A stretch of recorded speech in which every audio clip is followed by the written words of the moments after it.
Okay, so welcome. Thank you so much for coming to this first of our town halls. My name is Larry Lessig. I was one of the co-founders of this organization, Equal Citizens. I'm trying to get my notes because there's so many people who helped to put this together, and I make sure that I do not miss any of them. This is an event that's been sponsored by Equal Citizens, the Leadership Now Project, New Hampshire's own Open Democracy, New Hampshire's Labor News, New Hampshire's Voters Restoring Democracy, New Hampshire's Independent Voters, New Hampshire's Ranked Choice Voting, the Unitarian Universalist Action of New Hampshire, Stampede. Did they bring ice cream this time? That's the important question. American Promise, Take Back Our Republic, Fix It America, and the Committee for Ranked Choice Voting. Those people need to be thanked first. Please thank them for me.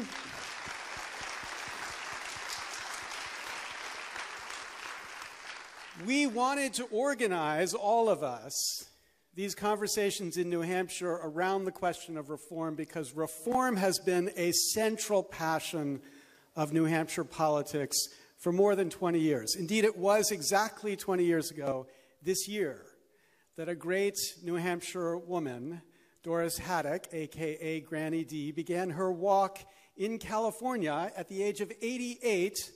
She walked all the way across the country, arriving in February 15 months later. At the age of 90, because her birthday is in January, she had walked all across this country, literally risking her life many times to make it, having a sign on her chest that said, "Campaign Finance Reform."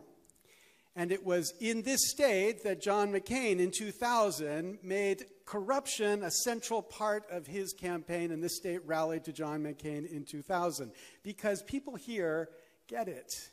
And they have gotten it for 20 years, and they understand that if we don't find a way to fix this democracy, all of the issues people are talking about, all the dreams, these ideals, these hopes, are just hopes. We have to find a way to get a democracy that's responsive to us.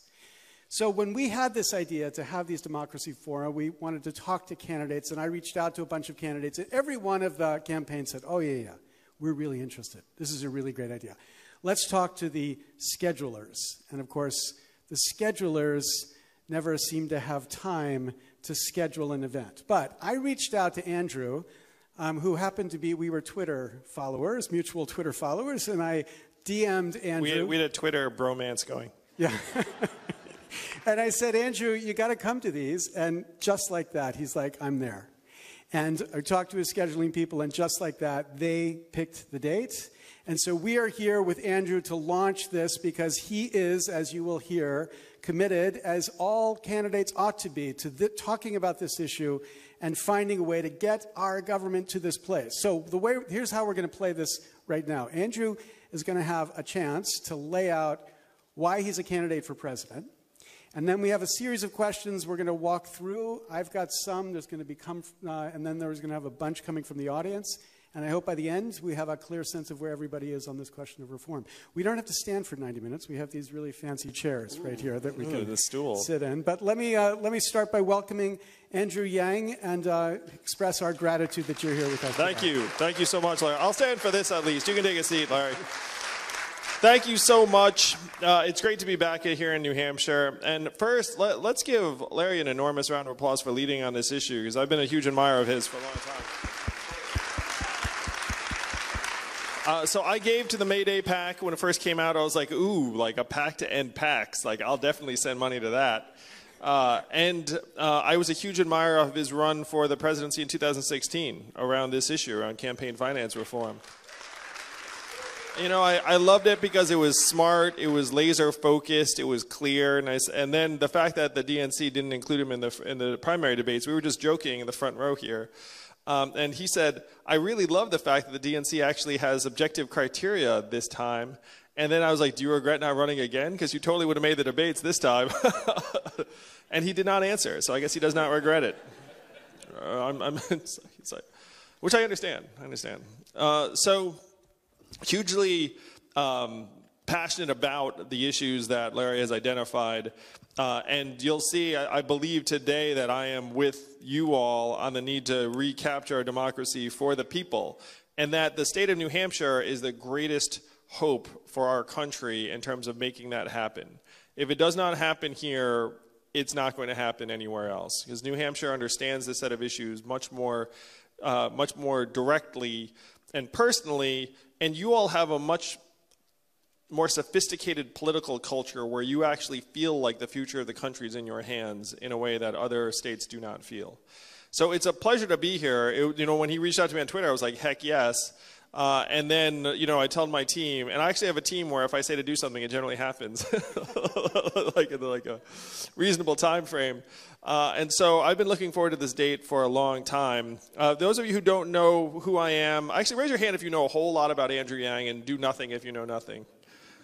All right, it's a real mixed bag. So I went to high school here in New Hampshire. I graduated from Phillips Exeter Academy. They just invited me back to speak, about a month and a half ago, which was really interesting because I had not been back since I'd graduated. So I graduated from Exeter. I became an entrepreneur. I sold an education company to a public company in 2009. And then I had this deep sense of foreboding because we'd just gone through this financial crisis. And I was like, oh my gosh, like our economy is evolving in ways that it's really marginalizing more and more Americans. So I quit my job and I started a nonprofit organization called Venture for America that helped train hundreds of young entrepreneurs to create thousands of jobs around the country in cities like Detroit, Cleveland, Birmingham, St. Louis, New Orleans.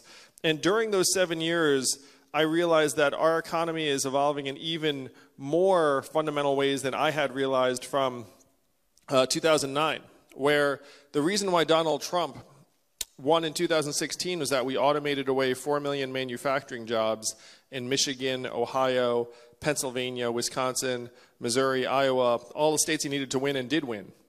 And then my friends in Silicon Valley know that what we did to the manufacturing jobs, we will now do to the retail jobs, the call center jobs, the fast food jobs, the truck driving jobs, and on through the economy. We're in the third inning of the greatest economic and technological transformation in the history of the country. It's called the Fourth Industrial Revolution. And we're reacting to it in one of the worst ways possible. We're reacting to it by pretending it's not happening.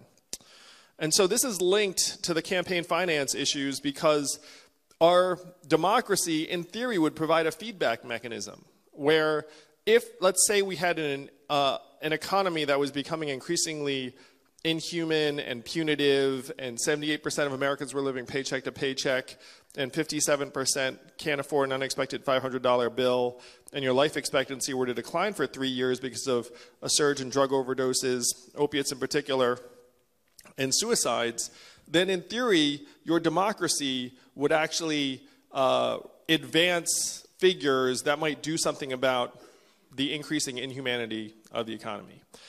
And if your feedback mechanism is broken, which it is now, because now we've been overrun by corporate interests and the voice of the people has gotten muffled and silenced, then you wind up with something like a Donald Trump in 2016. And to me, the most disgraceful part is that as a country, we are still not even trying to figure out solutions to the problems that got him elected. Instead, we're blaming various symptoms and not trying to cure the disease. And unfortunately, the disease is getting worse. It is metastasizing. So these are the things that have come together to lead me to run for president. And as you probably noticed, I'm not a politician. I'm a serial entrepreneur. I'm a problem solver. But this set of problems is among the most serious we've faced in decades. And we need to wake up to the fact that it is not immigrants that are causing economic problems around the country. It is the fact that technology is pushing our economy to a point where more and more Americans are going to have trouble getting by. So that is why I'm running for president. That is why I'm here with you today. And I am so pumped to answer the questions about campaign finance reform because it is vital that we take it back for the people of this great country. Thank you. Great.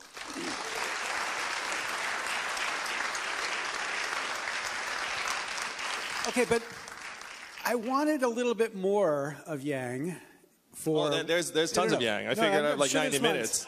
And I didn't just want to speechify the whole time because I've got this brilliant moderator and co-conspirator. Like I wasn't going to talk everyone's heads off, Larry. But so here's the question. I want you to give us 2 minutes on really an incredible idea that you've been pushing, which I think more people need to think about, which is this question of universal basic income.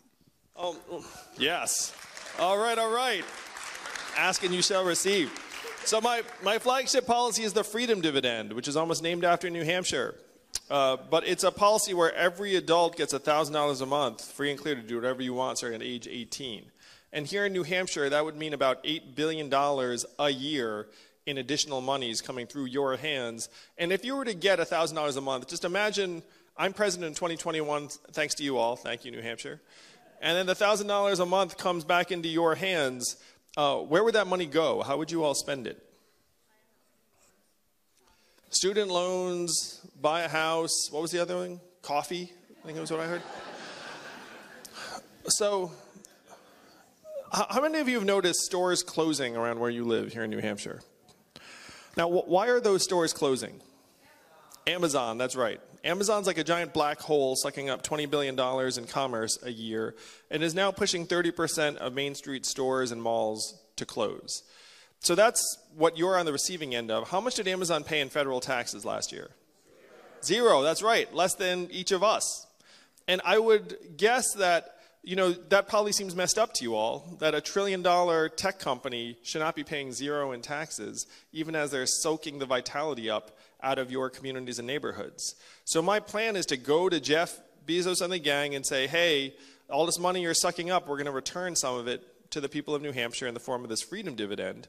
Now, after you get this $1,000 a month, a little bit of it would float back up to Jeff and the gang. Like you'd buy an extra toaster or something. But most of the money would stay right here in New Hampshire, right? It would go to car repairs you've been putting off and tutoring for your kids and food and healthcare bills. It would grow your economy here in New Hampshire by about 15,000 jobs. And then this virtuous cycle of an economy that works for you all would become real. And one of the reasons why the freedom dividend is so important is I talked about my family. My wife is at home with our 2 boys right now, one of whom is autistic. What is her work valued at by our market economy? What is her work valued at by GDP? And we all know that's perverse. We know that what she's doing is among the most important and challenging work for our society.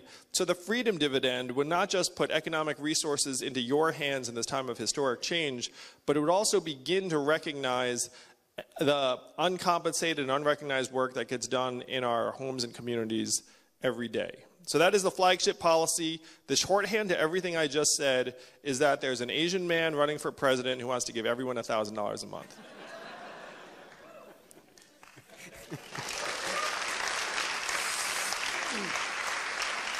Okay, so we have a democracy, quote unquote, where members of Congress spend anywhere between 30 and 70% of their time raising money to get back to Congress or to get their party back into power. And that process of sucking up to the tiny fraction of the 1% who are writing them checks, maybe 100,000 Americans, changes them. Oh, yeah. And changes, oh, yeah, it's terrible. And changes the ability of our democracy to function. So the first core question to think about when we think about how we're going to reform this democracy is, what do we do to change the way we fund campaigns? Yeah, so I know he's going to like this because I checked it with him. So my plan to help restore our democracy is to give every American adult $100 democracy dollars every year that you can only give to candidates and campaigns, and you use it or lose it. So it disappears if you don't spend it. But what he just said about calling people and sucking up for money is exactly right. It is soul crushing. I have had the unfortunate experience of calling a rich person and asking them for money, and I hated it. And I was like, I really would not like to do that again. And so if we can make it so that if I get, how many people are in this auditorium? Let's call it several hundred. So if I were to get several hundred people behind me, let's call it, I'll make it a bigger number. Let's call it 10,000 people here in New Hampshire behind me, and you all had $100 you could give to a campaign, then that would be $1 million. And then I could spend all of my time trying to figure out how to represent you and serve your interests, as opposed to calling some 1%er and asking them for $20,000. So if you align the money and the people, then that changes the responsiveness of your representatives. Right now, the brutal truth is that I have to do something to appeal to the people, and then I have to go to my car and then call people for money. And that is going to destroy us. Now, I'm actually giving you a hypothetical because I actually don't call anyone for money when I go back to the car. I have my campaigns now raising hundreds of thousands of dollars in increments of only $18. So my fans are even cheaper than Bernie's. Thank you for all the Yang Yangers here, and thank you for being cheap. It's beautiful. But because of my cloud of supporters, I do not have to have that soul-crushing experience of calling some rich person and sucking up to them for money. And as a result, my motivations are very pure. And that's what we have to do for every congressperson. And for the life of me, I do not understand, because if you get them alone and you say, hey, do you like calling people and sucking up for money? They're like, oh, no, I hate it. Where's part of the job? And it's like, then why don't we just get rid of it? And then there's like, oh, it's just the way the system is, or something like that. And it's so dumb. I'll tell you, if I had to spend 30 to 70% of my time doing something I thought was brutalizing and not in the public interest, I'd be trying to get rid of it immediately. Yeah, so the biggest reason they don't get rid of it is uttering the words you just uttered takes real courage. Because the reality is we know how politics works. People who start talking about solving this problem the way you're talking about solving this problem are attacked immediately as people trying to give out welfare to politicians. So when you get hit with the welfare to politicians argument, what are you going to say in response? How are you going to defend that argument? I'll say, look, this helps align incentives for elected leaders to represent the people that put them into office, as opposed to having to curry favor with rich corporate interests or individuals that can then buy access to them on the side. Okay, so the consultants say Americans aren't smart enough to understand what you just said. They're going to hear welfare and they're going to stop thinking. They're not going to be able to recognize this alignment of incentives. Are the consultants right, or are you right? We're going to find out. Am I right, people in New Hampshire? But I think that people are smart enough to know that we put money into your hands, it's good for democracy, and that the American people are smart and wise and judicious enough to put that money to use. Okay, so the other striking feature is, I'm happy you're here first because I did know that this is a position you took. It's striking how few are willing to actually utter these words. I think Bernie was a big reformer in 2016. But whenever he would talk about public funding, it was something for the long term, something in the future. Do you think that the other candidates are actually not convinced of it? Or what do you think the reason is we don't see this as the thing they talk about first? So what would be easy for a Democrat to say would be something like, we need to repeal Citizens United or constitutionally overturn it. That would be a very high legal standard. It would be quite difficult. It's much easier to argue I'm like anti-corporate money than it is to say I just want to put more resources in the hands of everyday citizens. There's still like this very, very deep mistrust of people that's baked into a lot of our political discussion. And so I think that's one of the points of resistance for other politicians to say that the best solution is just to put more economic resources into the hands of voters. Yeah, so this repeal of Citizens United, you're right. This is the central response that both Democrats and Republicans, remember, even the president talked about super PACs as being an abomination for democracy. But the standard response is, let's find a way to overturn Citizens United so we can suppress the speech of all those. But that's a very different response to the kind of response you're talking about here, which is not about necessarily silencing, but it's about empowering other people to be relevant in the speech market. Yeah, and the truth is, even if we were to somehow successfully overturn Citizens United, you know that the economic resources would still be in the same hands. It'd still be the same individuals, the same companies, and they'd find a way. It's like that. There's never been a time when they didn't at least find a way to somehow get access and influence. So if we were to put $100 into the hands of Americans, I did the math. I like math. And so it turns out that even if a minority of citizens were to use the $100, let's call it 30% of Americans would actually use the $100 to support their favorite candidate, it would still be a much larger sum than all of the corporate lobbying budgets combined. Yeah, so that would change things dramatically. Okay, that's issue number one. And absolutely agreed. This is fundamental. Let's talk about issue 2 that's really important right now in New Hampshire.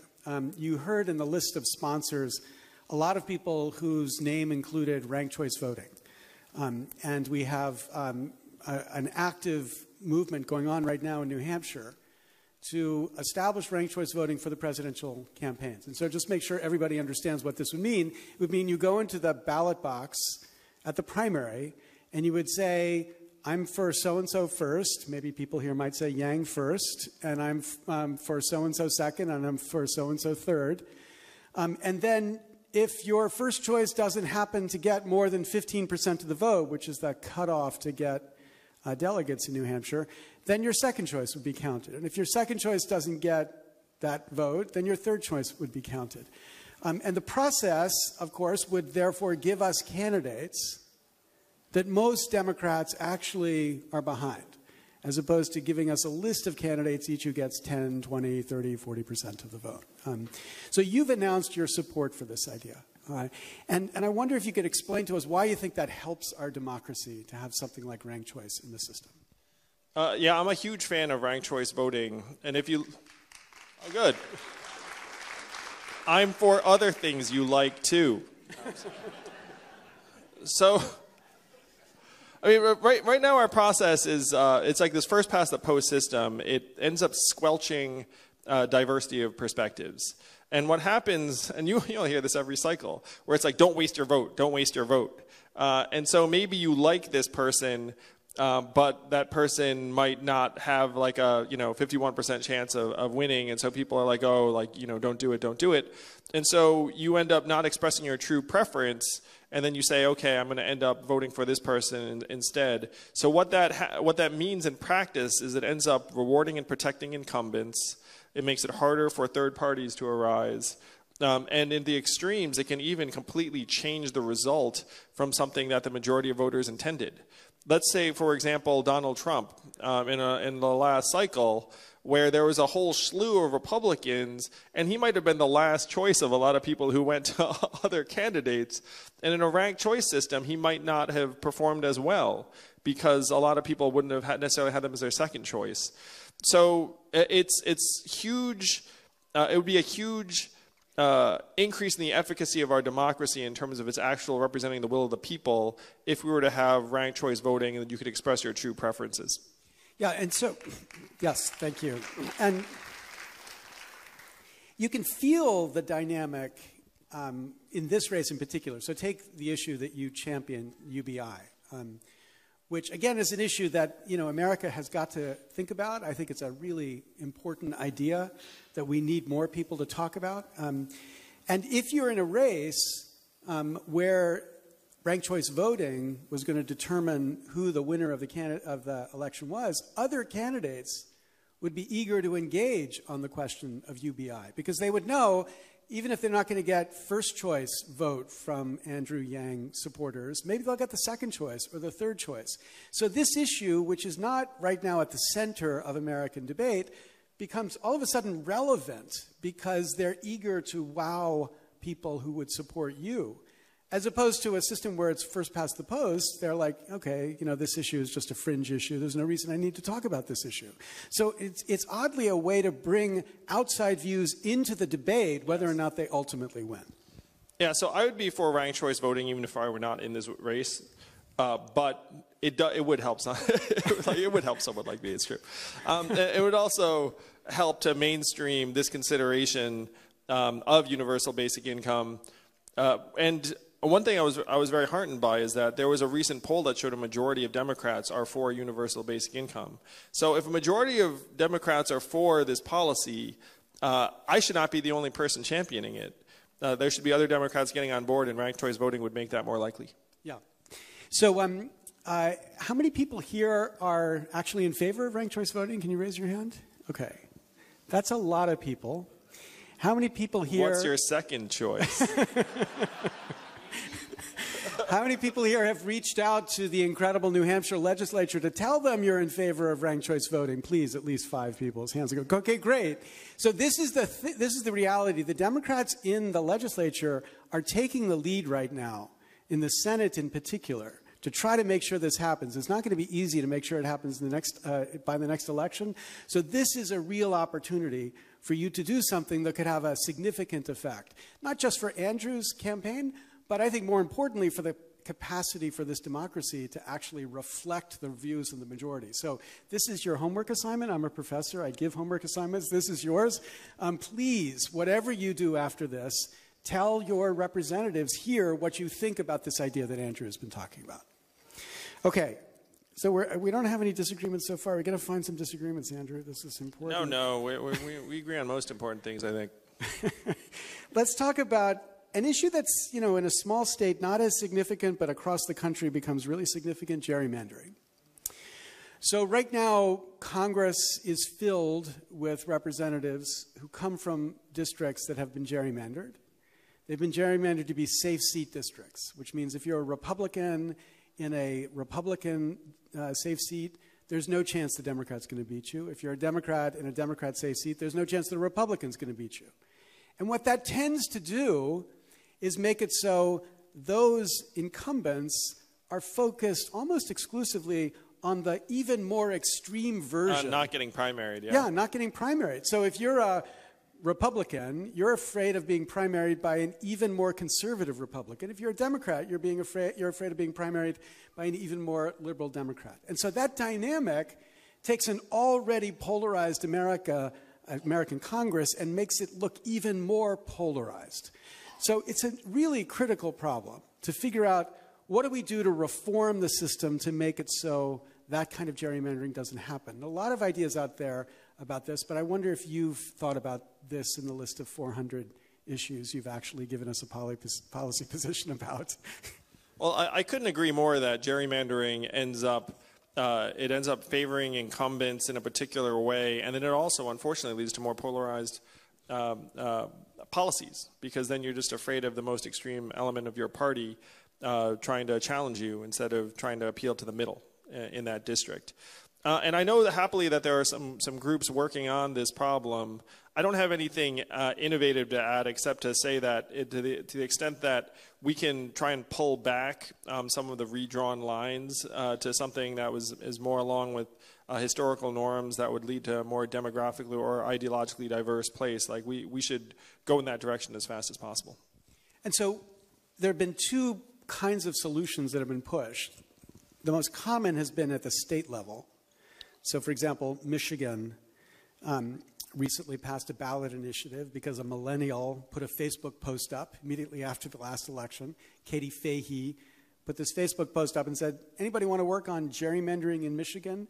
And within 6 months, she had 5,000 volunteers in Michigan who collected more than 400,000 signatures to get a ballot initiative on that ballot. And then Michigan overwhelmingly voted to end partisan gerrymandering in Michigan, evincing what I think is a really important fact, that the people desperately support this kind of reform. And the most interesting principle that Katie Fahey brought to that fight was nonpartisanship. Nobody was allowed to utter anything about their partisan affiliation in that fight. It was a pure citizens first fight. So that's the grassroots.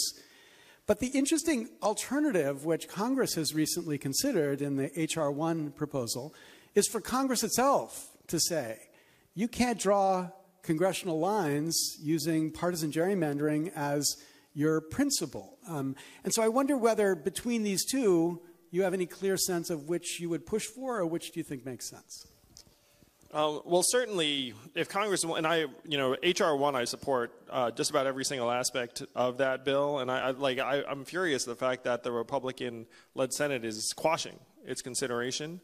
And so if we can make that happen legislatively, then that could have, because you can't expect there to be a Katie Fahey in every state or every district, it's like, and that's actually something I find maddening when someone's like, let some activists somehow organize thousands of people. It's like when that happens, it's fantastic, but we need to build a better functioning government than that doesn't require there to be an army of activists in every district or every state. So as you can tell, I'm for the legislative solution. So you want to get to this solution as quickly as we can. Yeah, I mean, we're as you all can sense, we're like decades behind or years behind in many of these areas. So it's one of those things where, like, like the best time to have done it would have been 20 years ago. But failing that, we should do it as soon as possible. Okay. And so one really exciting thing about these democracy forums is that our next round of them are in the beginning of May. And Katie Fahey is going to be a co-host with these because she is deeply committed to this reform movement as well. And so I think she also would love to see it as quickly as possible from the federal level. But when the federal government's not doing it, you got to do it yourself. And I will suggest that this is, because I think New Hampshire is, I'm happy to say, like, more drawn to this. But you can kind of tell, I'm a non-politician and a systems thinker, and I see the systems like, hey, we should really do something about that. And I don't have any vested interests. And I'm going to suggest that it might take someone who has no investment in a given system to help fix it, and then so that other people, like, who might have, frankly, a ton of debts or obligations, like in the existing system, that they might not like it, but they might not be able to do something about it, whereas someone like me can do something about it as fast as possible. Yeah, and that was certainly one of the most effective things the president did in the 2016 election, was to be able to stand up there and say, look, I'm not like any of you. In fact, I've bought most of you because most of you are politicians, and I've given all of you money. And whether or not one believed what he was saying or believed that his commitment to reform was genuine, what was important is it demonstrated how significant it is to the voters that they see somebody who's interested in fixing the system who's not themselves a part of the system. And I take it this is going to be the biggest push for your kind of candidacy. Yeah, that's why I love it. I can't believe it takes courage to point out what everyone already knows. When you said that, I was like, really? That seems so odd. Okay, so here's another problem that's not as dramatic in New Hampshire, but is a terrible problem around the country: the suppression of the vote. So, America is unique among mature democracies in handing over the process of registering and enabling people to vote to essentially partisan machines. Now, that doesn't mean everywhere they behave in a partisan manner. Indeed, I think many places, Iowa and New Hampshire in particular, the operations are very respectful of the principles of neutrality. But in some places, they don't tend to function like that. And so you see the vote suppressed in really outrageous ways. So in Georgia, which was the most extreme example, I think, in 2018, you saw the Secretary of State, who, oh, by the way, was running for governor himself, who changed the system for voting booths all across the state to make it harder for Democrats who also happen to be black to vote than for Republicans. And I just wonder what you think we can do as a nation to deliver on what should be an obvious first principle of a democracy, that we all have an equal freedom to vote, and that ought to be guaranteed regardless of your party or regardless of the color of your skin. Yeah, so one thing I'm for is making Election Day a national holiday. I mean, that would free up people's ability to vote, at least on the day of, and make it so that people don't have to choose between a shift of work or their paycheck or a day's wages necessarily and showing up at the ballot box. Now, you're right that a lot of this does rest in the hands of individual states and secretaries of states. So I would love to try and do things that you can do at a national level. So some of the things I'm for, this actually gets mixed reviews. I'd love to hear what you think. But I'm for lowering the voting age to 16. Because if you can get someone to vote younger, then it actually ends up establishing a lifelong pattern of voting very, very quickly and early. And it would also transform our high schools into hotbeds of actual democracy. Instead of having hypothetical votes, you could be like, look, if you're a junior or senior in high school, you're actually going to be able to vote. Get them in the habit early, and it would also help represent the interests of young people in our democracy because they're going to be on this planet longer. So it's like it makes sense to me that they'd have a say in what we do. So there are things that we can do on a federal level that help just enhance the accessibility of voting. If there's a way we can help undo some of these voter suppression efforts that are going on in Georgia, then I'd be thrilled to do so. But I get the sense that at least in some cases, they are in the hands of the individual state parties. And automatic vote registration? Yes, automatic voting registration, I'd be all for that. We should make it as easy to vote as possible. Our turnout rates are quite low in the scheme of things internationally. And you're right that part of that is deliberate. Part of that is that people just want to make it a little bit harder for certain types of people to vote, which means, in my opinion, then that they must know that something is going on. Like if you're practicing democracy effectively, you should not fear the voters. Yeah, so then what about an incentive solution here? So imagine the federal government said, we send money to every state, but we'll discount it by the proportion of people who don't vote, or who aren't registered to vote. So if only 80% of the eligible voters were registered to vote in your state, we'll cut the amount we're going to give your state by 20%, or take 20% off. Yeah, I love incentives. It's like a race to the top for registering voters. I love putting resources to work in that way. Okay. All right, so here's an issue that we might find a little bit of disagreement about, or two. First of all, I'm sure many of you have, because many of you are supporters of Andrew Yang, but if you have not, you should go to his webpage, because he is the candidate who has articulated more policy positions and his position on more policies than any other candidate. I tried to do a comparison, but I mean, I can't even remember, I couldn't even count because I'm a lawyer. I can't count that high. But how many of them are there? Because there are like 6 pages here in my notes of these policies. I think right now we're at 86. 86, okay. So among those policies, many of which are really powerful and interesting, there's one that stuck out for those who think about reform.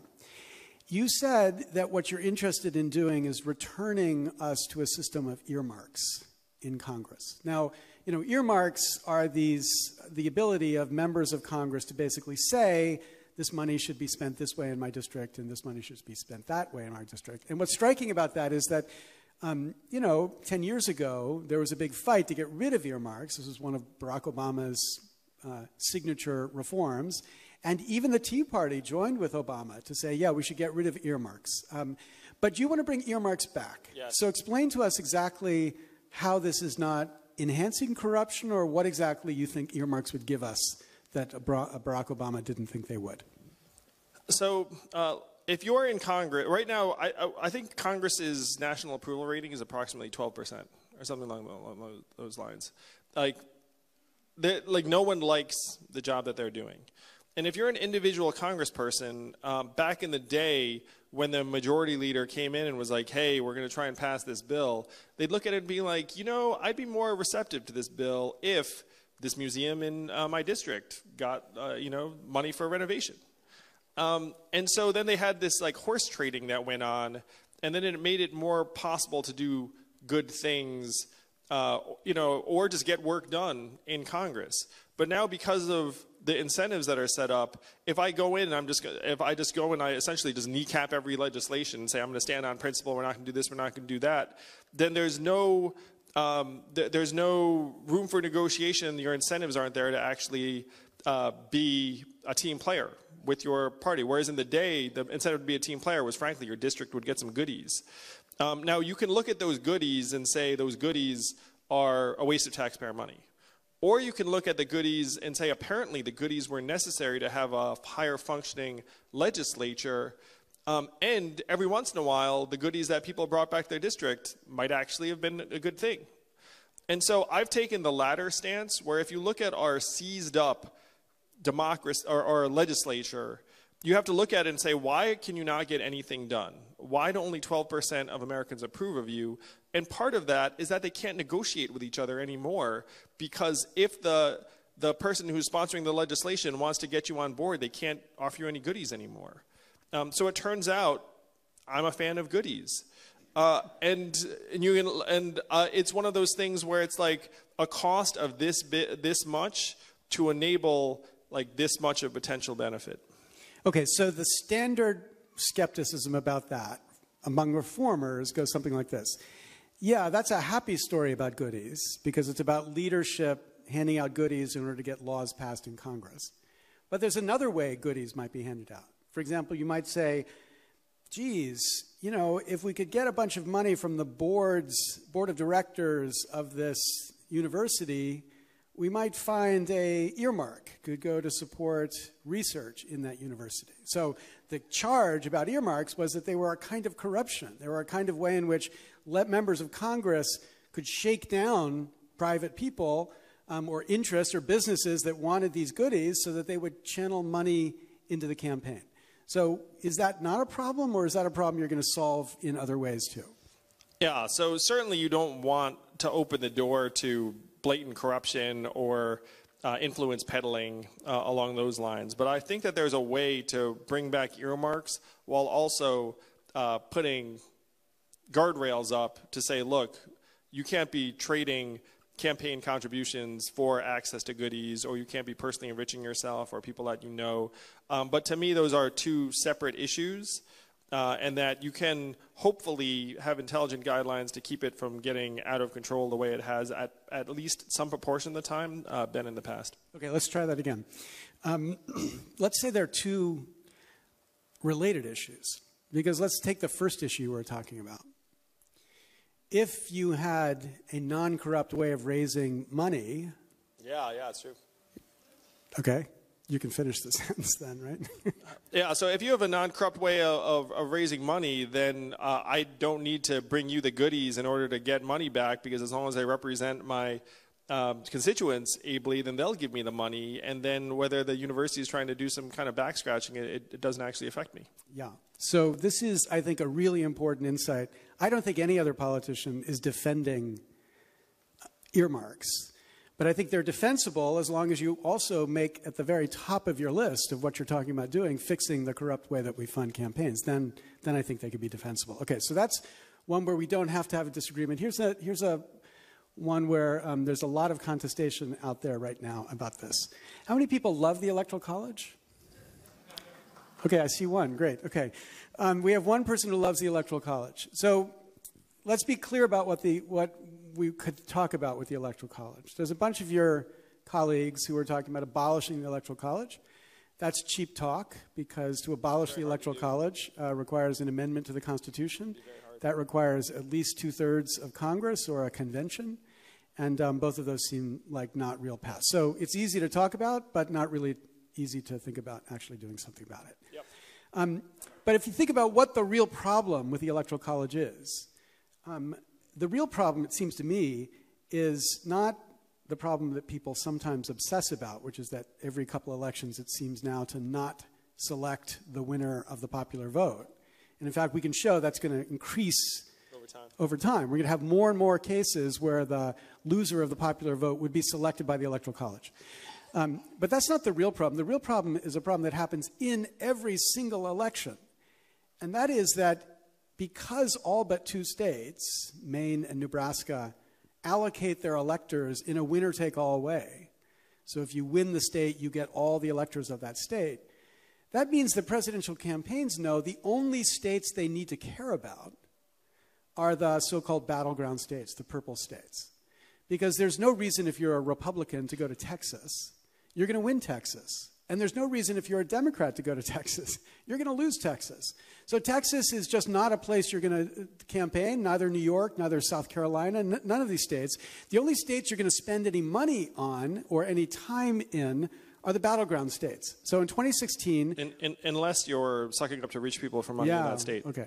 You stole my punchline, but that's okay. In 2016, 99% of campaign spending was in 14 states.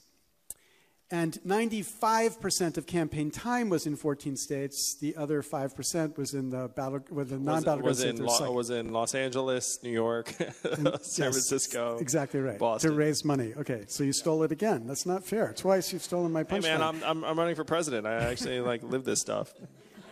Okay, so this dynamic of winner take all produces a president who represents the battleground states. But here's the thing about the battleground states: they don't represent America. Yeah, no, they're older. They're whiter. Their industry is kind of, middle 20th century industry. There's 7.5 times the number of people in America working in solar energy as mine coal. But you never hear about solar energy in a presidential campaign because they happen to live in Texas and California. You hear about coal miners because they live in the battleground states.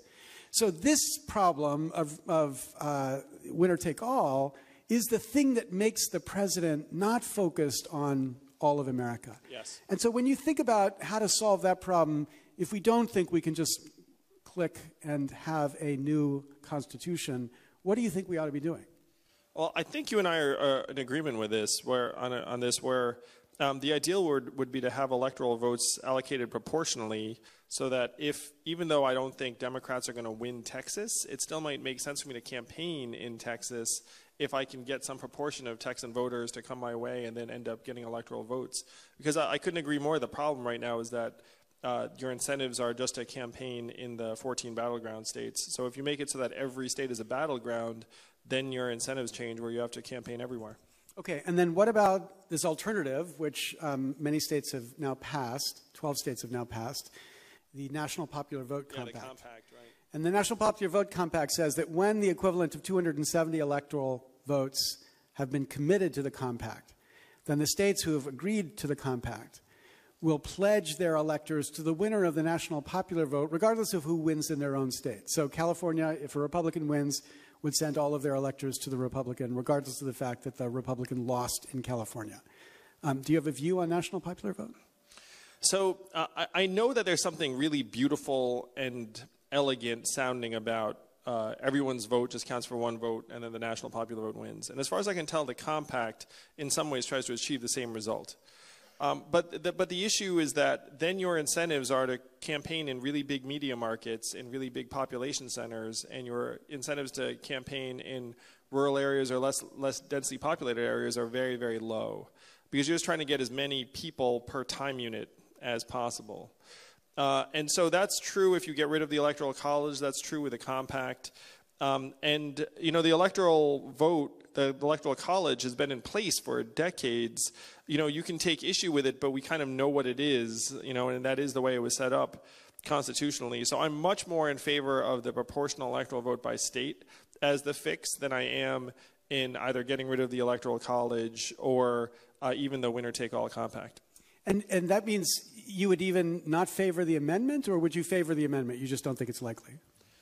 You mean if I had a magic wand and say, hey, I could get rid of the Electoral College? I thought you had a magic wand. You don't have a magic wand? I do have a magic wand. That's true.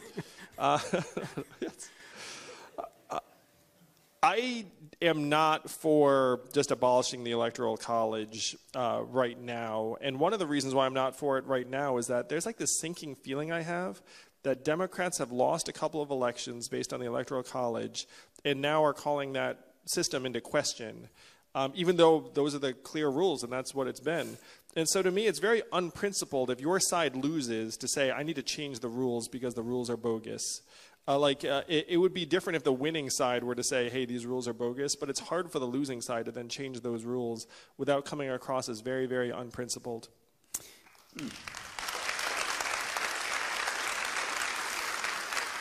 Yeah, we lost a great opportunity, you know, after 2000, where obviously George Bush lost the popular vote but won the Electoral College. In 2004, if 50,000 votes had shifted in Ohio to John Kerry would have won the Electoral College but lost the national popular vote. And if you'd have a Democrat win after a Republican had won, I think then people would see this as a nonpartisan issue that we ought to address. But I do agree with you. It has this partisan valence, and maybe the last thing in the world we need right now is people to think that we're screwing around with the rules for partisan purposes. Okay, so here's my last question, my last push, the one I care the most about, so think of it as my punchline. Don't steal it. And then we're going to have questions. And to have questions, I have one that's written already by a really well-prepared young lady. So I'm going to ask that question first. She's 9, I think. But then we're going to have other questions. And, oh, we have more written here. So are we handing out these cards? Okay, so the cards have handed out, so I have all the questions here. So we don't have to have the lights up. That's all we're going to need. But here's my punchline question. So I was so happy to hear you say you're a supporter of H.R. 1. And just so everybody knows, H.R. 1 was a package that John Sarbanes in the House succeeded in convincing Nancy Pelosi to make as the first issue that Congress would take up. And that package of reform was the most ambitious democracy reform America has seen since the Voting Rights Act of 1965. It addressed the funding of congressional campaigns, not as ambitiously or aggressively as Andrew has described, but it was still an incredibly important system of public funding for those elections. It addressed gerrymandering. It addressed voting suppression by having automatic vote registration and a commitment to dealing with the Voting Rights Act to get back the protections of the Voting Rights Act that the Supreme Court has taken away. And it had a very strong package of ethics reform. And many people said it's a bad thing for Nancy Pelosi to do this because people will see it as just partisan, which of course is what happened when Mitch McConnell declared it to be just a Democratic power grab, which is a little puzzling when you say, how is it a power grab if you're just enabling people to be able to vote? But okay. But the point is, it became partisan. But what is inspirational about it is that all of a sudden it became conceivable that you could pass a law that would solve 85% of the problems we face as democracy.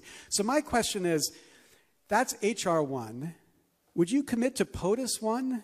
Would you commit to making a fundamental package of reform the first thing you're going to push as a president to make sure that we have that as the first frame that enables us to have a democracy to think about everything else? Yes, I would.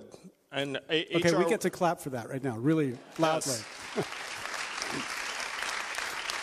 I'm going to carry the torch that you lit, Larry, across the finish line, because these process things, the struggles that they seem sort of arcane and technical, but they're actually fundamental. And that if you don't get them right, then you are sunk over time.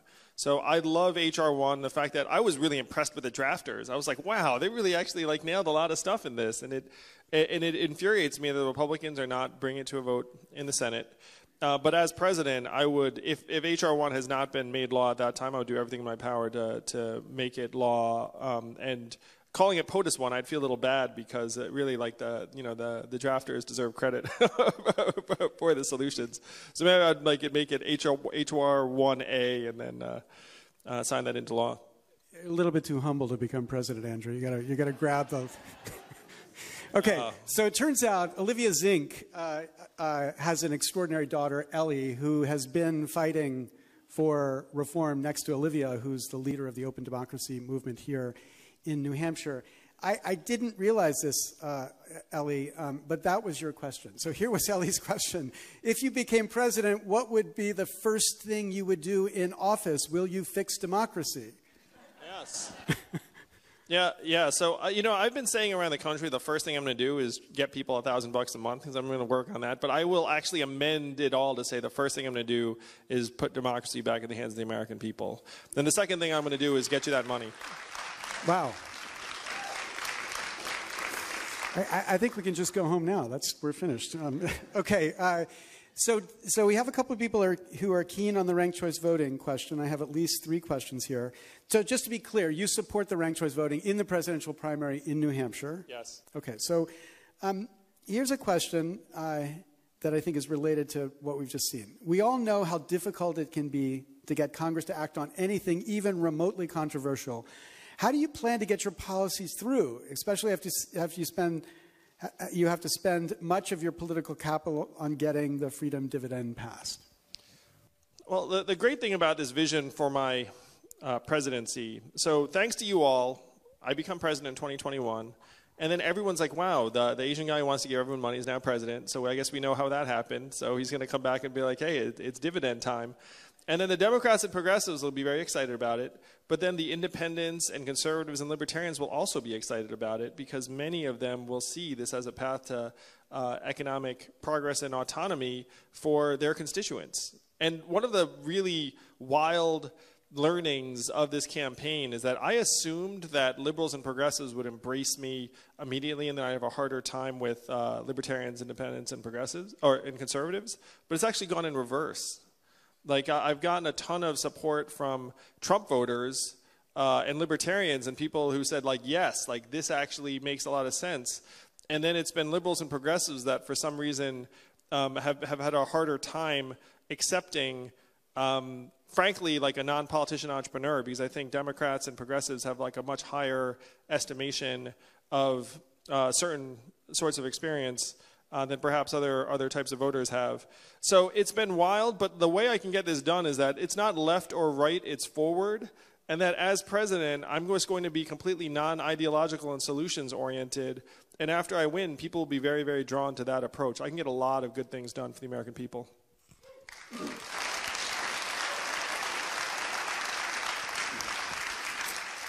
So here's something that we haven't moved forward on at all.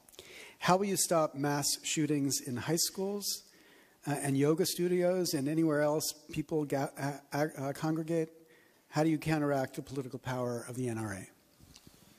Yes. So this is a very, very difficult issue. It's going to be with us almost no matter what we do for a long time, because there are over 300 million firearms in this country, almost one for every man, woman, and child. We're the most heavily armed society in the history of the world, and there is no mass disarmament happening. So I am for what I would see as common sense gun regulation, federal background checks. The way I think about them is that, look, we have very serious licensing processes for automobiles because they can kill people, and so we should treat gun ownership in a similar light. But the things we can get done around trying to make mass shootings less commonplace. My brother's a psychology professor, and we need to have a massive mental health initiative in this country. We need to destigmatize mental health issues. We need to invest in a society-wide way. And one thing I'll do that's a small thing, but it may be important, I'll have a psychologist in the White House. Because then we'll just openly acknowledge, look, everyone has struggles. There's no stigma attached to it. The powerful people, the seat of government, we need help sometimes. Everyone needs help sometimes. And this is one of the great projects of this age, because we're undergoing a mental health crisis in this country. We're seeing record levels of anxiety, depression, problems, and even suicides. And as a country, what good is record high GDP if your people are unwell and even dying? And so we need to go very, very big in that direction. I think that can help on gun safety. So on the UBI, we have a question. Is it likely that established interests would resist a tax on data and tech to fund the UBI? And how would you overcome that resistance? So I have some friends in Silicon Valley, and when I go to them and I say, hey guys, are you automating away the jobs? They're like, yeah, I am, or we are. They don't say that in public. Let's say if you're talking to them. And then you say, how do you feel about that? And almost all of them will say, not good. I don't like the fact that my work is making other people's work less relevant. And then you ask them the big question, is are you willing to take a haircut and make a sacrifice in order to keep your country strong and whole? And then about half of them say yes. And then half of them say no. So it is not a clean issue where this is not somehow us against them. My friends in Silicon Valley are generally just people doing their own jobs, but they are Americans, they're parents, they're patriots, and some of them are on board with a plan that helps keep their greater country strong and whole, as opposed to trying to maximize every last dollar. And one of the things I say is, look, this is a better environment for progress and innovation if other people are excited about it. That it's not like Donald Trump is a good sign for progress and innovation. That we need to get Americans excited about some sort of shared and collective progress again. So what will the resistance be? What will the arguments be against the UBI? Is it anti-American, the UBI? Well, again, a majority of Democrats now support it, and nearly a majority of independents and conservatives. It's something like 40-something%. And so people are waking up to the fact that we need to think bigger about how to build a trickle-up economy that works for people again. I think the biggest barrier is really the sense of possibility, because most Americans cannot think big enough to think that as a citizen, I'm entitled to a $1,000 dividend, or that as a society, we are easily wealthy enough to afford a $1,000 dividend for every adult. Most every American and most every human has a built-in mindset of scarcity, because that's the way we're programmed. And so if you go around saying something like, hey, $1,000 dividend, for a lot of people, it's just, it literally just seems impossible. So one of the neuroscientists said to me, the enemy of universal basic income is the human mind. And so that, in many ways, is what we have to overcome. But what I'm happy to say is that people are waking up to the possibility of relative abundance every day. So it's usually said, as Maine goes, so goes the nation. But I take it that the best example of UBI in America right now is Alaska, right?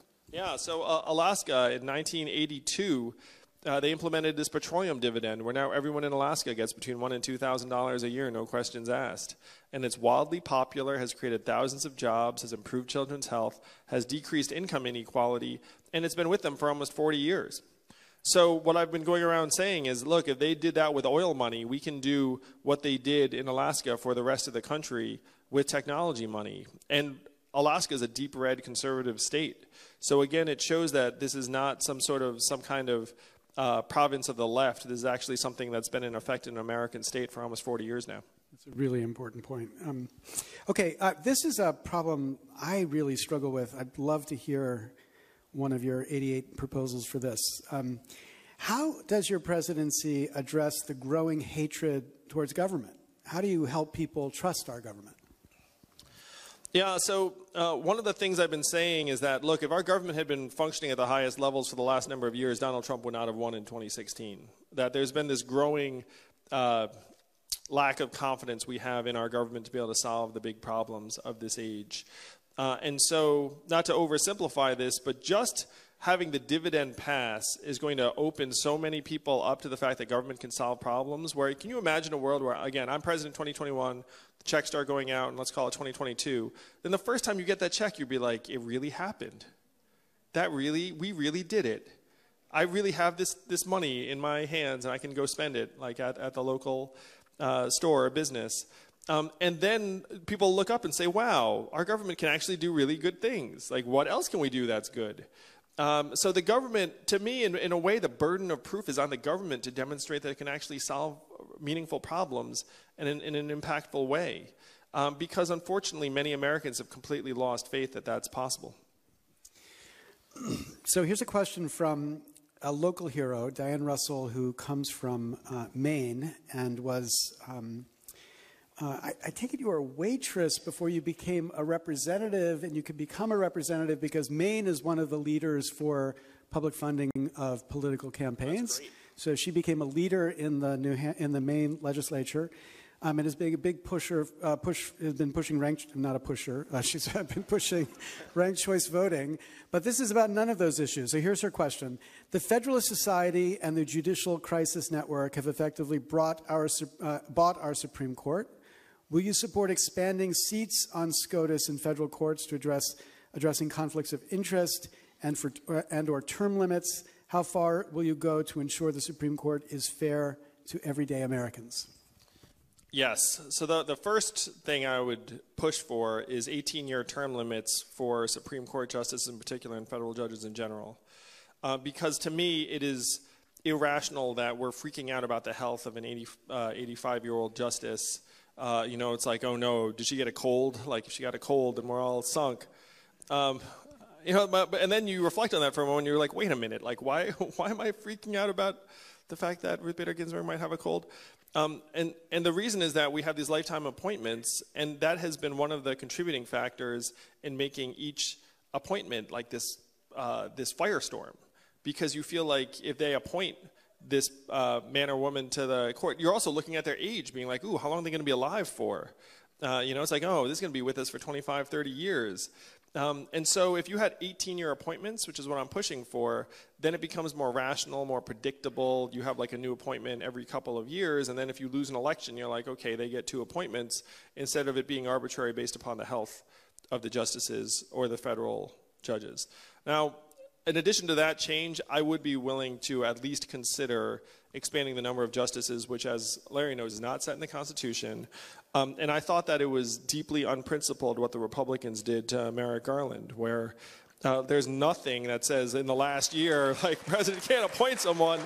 And the fact that they were rewarded for what I saw as deeply unprincipled behavior is very, very problematic. And I would be open to any means under the sun to try and balance that on the court. Yeah, so let's talk about specifics. So Germany has a great constitutional court.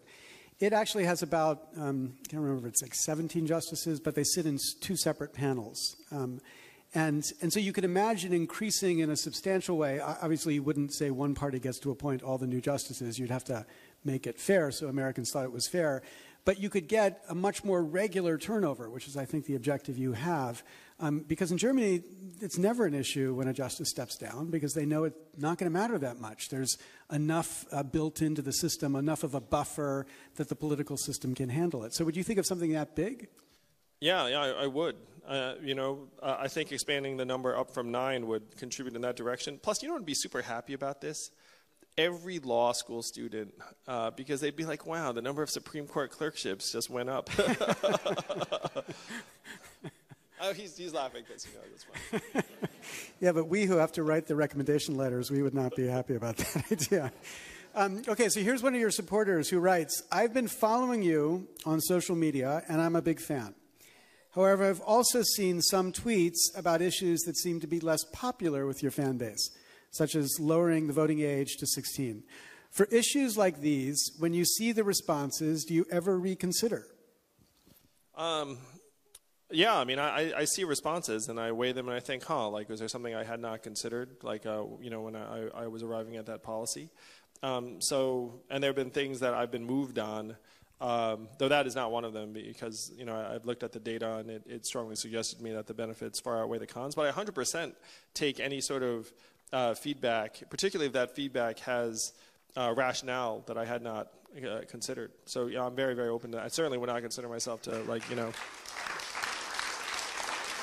I'll give one example of something. I was in Iowa. It sounds so politician-y. We're here in New Hampshire. I was like, I was just in Iowa. But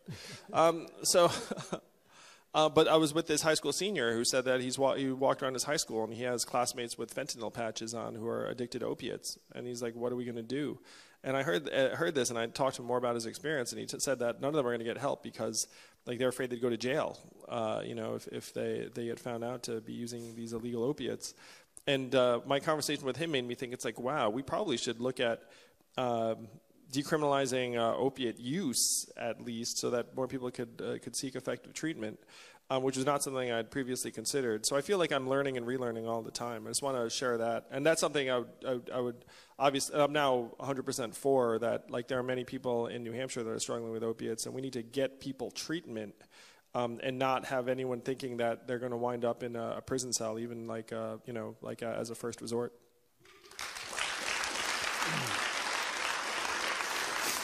So here's an issue we don't talk enough about. What is your stance on military spending? How do campaign contributions by defense industries affect the amount of tax that taxpayers must spend on the military? Yes. I'm for trying to rechannel. So we spend about $750 billion we know of on military each year. And a lot of that money is not necessarily going to things that are going to make us safer.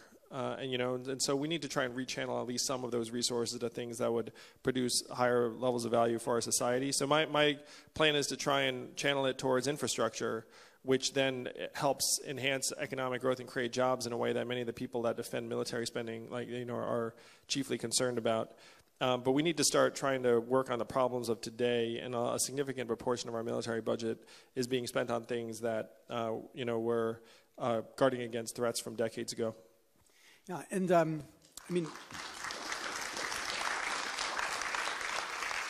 one of the dynamics here that I think plugs directly into the campaign funding is the military or the government will say it'll be better if we privatize this part of the military because the private sector can do it more efficiently than the government can. And of course, that plays into a prejudice. People think that's true. And then it turns out you privatize it, and it's more expensive than when the government did it. Yet there are companies who get an extraordinary benefit from that privatization, and they're the ones who are driving these policies towards privatization. So the Halliburtons of America, who make extraordinary amounts of money on the basis of these killing machines. I mean, you can sense that when you go to the D.C. area. Holy cow! It's like there's like an army of contractors and private firms just there to sort of just drawing resources out. It's like, oh, we can do it more efficiently, and it's like they can just make a lot more money. And so there's been this crony capitalism that has developed in this country, and then they extend this myth of the market and free competition, even when they're just shutting it down and consolidating in every way possible, and that certainly includes government contractors. Yeah, and when you think about soldiers who are in the field, you know, real soldiers, like people who work, you know, in the Army or Navy or Air Force, and then they're working with these private contractors who are being paid more than the soldiers and live by different sets of rules than the soldiers. It really undermines the integrity of the whole process of the American defense industry. Yeah, and it's not just soldiers. It's like there are other, like I work for this agency and then I like leave the agency and then I come back as a contractor the next week and all of a sudden my salary's doubled. I mean, that happens all the time. And it's deeply messed up. Like that, there's this thing where we've essentially martyred many of our public servants, and then they look at their counterparts who are working for industry getting paid 2 to 3 or 4 or 100 times more, and then they start feeling like they're idiots, you know, and then the private sector is there. Like that's we have to stop. We have to try and reverse that dynamic as much as possible. So one of the things I've suggested is that we need to shut the revolving door between government regulators and industry, because right now when they come in, they already have their eyes on like the lobbyist job, and if that's the case, then they'll never make any fundamental changes. Yeah. So Jim Cooper, who's a Democrat from Tennessee, who's been in Congress, he was elected in 1982. He says Capitol Hill has become a farm league for K Street, and what he means by that is everybody. Members of Congress, staffers, bureaucrats have this common business model. There's kind of fantasy that they're going to go from Capitol Hill and multiply their salaries sometimes by a factor of 10 when they step down and become lobbyists. And of course, if that's the way you're thinking, then you're not going to be eager to make the lobbyists upset. Jack Abramoff, of course, infamous lobbyist who's now become something of a reformer, and I consider him a friend, as odd as that might seem. But Jack Abramoff, in his really fantastic book, Capital Punishment, said the most effective technique I had as a lobbyist was going into a congressman's office and saying to the chief of staff, "So, John, what are you going to do when you're done here?" And the chief of staff says, "Jack, I don't know." And he said, "Well, I just want you to look me up when you're finished in this job." And Abramoff said, from that moment on, I owned that staffer, and not a single dollar had traded hands. And this is exactly because we have a system that allows this kind of revolving door. I'm going to tell us, I went to Phillips Exeter, and I had a friend at Exeter who went and worked on Capitol Hill. He's a good person, wanted to do right, and he told me point blank, he was like, I would never be a lobbyist. Those people, you know, are just here like, you know, to try and pad their own wallets. And then he worked on Capitol Hill, then he worked on Capitol Hill, and then 12 years later, he's a lobbyist. And so, like, I remember that conversation very well. He remembers it too. And when he told me what he was doing, that he was going to be a lobbyist, like, he was sheepish about it. He was sort of apologetic. But I understood it. Like, just because he'd been part of that system, and then when he came out of that system, they were just there waiting for him with the money. You know, at that point, like, you know, like, he took the money. So we need to really get into the guts of this system, because there's all of this soft corruption that then enables the hard corruption. This is someone I'm still friends with to this day, and he's not a bad person, but the system around him is corruptive. This is a really important point. We don't have Washington filled with a bunch of criminals. Members of Congress are not bad people. All of them go to Congress, I think, whether you agree with their policies or not, for the right reasons. They're all trying to do good. But then they find themselves in the middle of the system that forces them, if they're going to survive, to behave like this. And so I think one really important thing is to stop vilifying people as if they're evil people and just take on the system, which I think is the interesting perspective somebody like an entrepreneur brings to this type of question. Because you look at problems and you think, what's the twist that might make this problem go away? Yes, and I will say that I think you all, if you're here, you're thinking in these same terms. You're looking up and you're seeing that there's something twisted and messed up and imperfect about various processes, certainly campaign finance. And it's very tempting to then demonize people on the other end of it. And sometimes, you know, they're doing really unsavory things.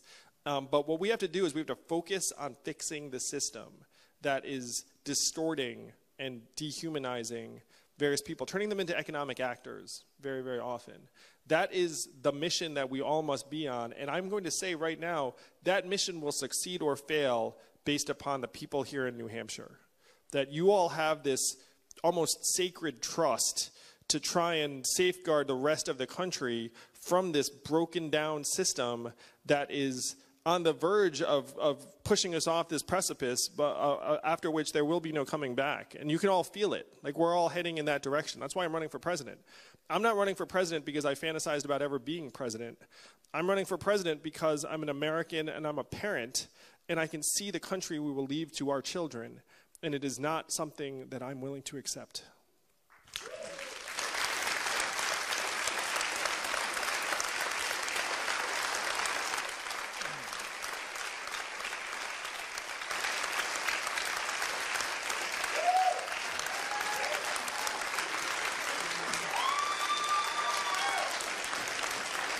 Thank you all.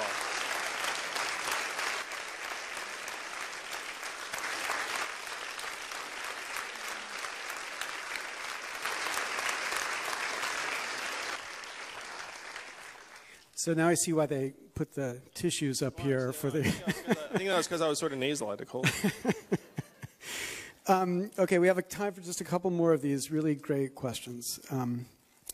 Here's a great one. Do you think that nuclear energy, especially nuclear fusion, or I'll say thorium, could be a solution to our reliance on fossil fuels? And as if everybody is cued to the right way to ask a question, this is tacked on. How do campaign contributions by energy companies shape these energy policies? Yes, I think that nuclear power, in particular thorium reactors, need to be a big part of the energy puzzle moving forward. And that if you do want to get off of fossil fuels, that nuclear needs to be a part of it, in my opinion. And that's what the studies and research I've seen. Like, nuclear gets a very, very bad rap because we have many associations with it. But a lot of those associations are with an earlier generation of reactor. And so I know some might disagree with this, but I believe that thorium reactors in particular are a big piece of a renewable energy future. Okay. We have a bunch of questions from people from the ACLU who must be here, and I'm a card-carrying member, or I think it's in my wallet, but, in principle. And they're asking about the Voting Rights Act, and I think you've addressed it, but let's just make sure. Do you support the effort to restore the Voting Rights Act and to deal with the problems that the Supreme Court has caused with the Voting Rights Act? Yes, I'm 100% aligned with the goals of the ACLU in preserving the rights of the Voting Rights Act and rolling back some of the erosion that has occurred over the last number of years. Okay. In New Hampshire, the legislature has enacted restrictions on voting, including requirements of driver's license and limits on early voting. Would you support efforts in New Hampshire to liberalize the opportunity of people to participate in the voting process? Oh yeah, very much so. As you can tell, like I love efforts in that direction. New Hampshire's been a leader in many respects. All right, here's one more hard question. I know it's a controversial question, but it's really important that people understand it better. Can you describe the value-added tax that you support in more detail? It seems like the objections to it are that the tax is passed to the consumer, which makes it regressive, so why would you support it? Yeah, so a value-added tax is in effect in every other industrialized economy in the world except for ours. And the reason for that is that it's much, much harder for big companies to game. Like if you're Amazon, really you have to reflect on it. It's like, how the heck did Amazon pay zero in federal taxes? That's not their fault, it's our fault. We've just designed a system that has enabled them to, and it's not an anomaly either. Their lifetime tax rate over all the years in business has been 3%. So 0% is like their norm. And their accountants are getting bonuses and the rest of it. So every other advanced economy has already figured this out except for us. Now, the great thing about a value-added tax is that it gets the money from where the money is. It's almost impossible to game. The knock on it, which is accurate, is that people with lower levels of income spend a higher proportion of their money on various consumer goods, and so a value-added tax proportionally hits them harder. Now, happily, you can do what many other countries have done, which is you scale the value-added tax based upon the nature of the goods you're looking at. So you could exempt various consumer staples or have a lower rate on various consumer staples, and you could really stick it to people who buy yachts or really expensive things. And so the only drawback to exempting or scaling back the VAT on certain categories of goods is just you make less money, which is fine. So there's certainly going to be some scale involved in terms of the value-added tax. Would not be a blanket on everything. It is also the case that companies will try and pass some of that along to consumers. But you have to bear in mind, too, that the vast majority of Americans in a world with a freedom dividend would be seeing an increase in their buying power. And this $8 billion I was describing for the state of New Hampshire would far outbalance. Like you'd retain something like 80 to 85% of that in purchasing power. And it would be a net win for about 95% of Americans. Now, our income inequality is so grossly out of whack that the top 5% are holding a staggering amount of wealth. And so the question is, how do you get some of that 5% out? And the other measures that people are discussing, frankly, will not be as effective as a value-added tax. Because when Jeff Bezos gets his money, we'll get it from Amazon. But then you know what Jeff does with his money? He spends $1 billion a year on rocket ships to go to Mars for a company called Blue Origin that he has in his backyard. So then when he buys his rocket ships, we get some of that money too. You see, there's like no way out. So here's a question about open primaries. So in New Hampshire, as you know, you can register as undeclared, and then on the day of the primary, you can pick which party you want to vote in. In the last election, maybe 25 million people were shut out of primaries because there wasn't something similar to that, or at least an open primary process. Do you think it's a good idea for parties to open their primaries, or do you think it makes sense for parties to figure out what their party cares about? Probably not surprising you all, but I vastly prefer open primaries. You know, I think having a diversity of perspectives is important. And also, if you're trying to win a general election, you have to appeal to people that might not already be registered members of your party.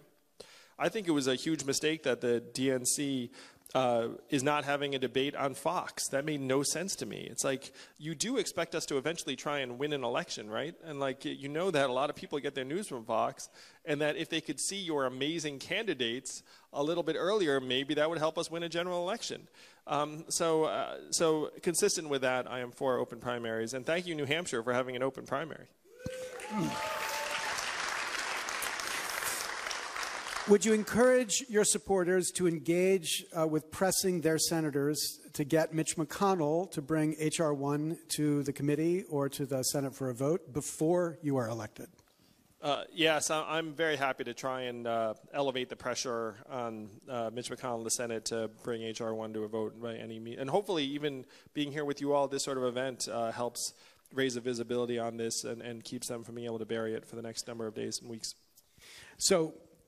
So many people in this room and so many people in New Hampshire have been fighting to try to get us a democracy back.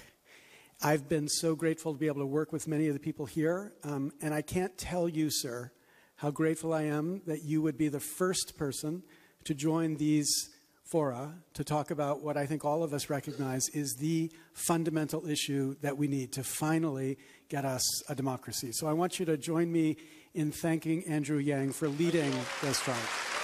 Thank you. Thank you. And let's give Larry a round of applause, too. Thank you, Larry Lessig.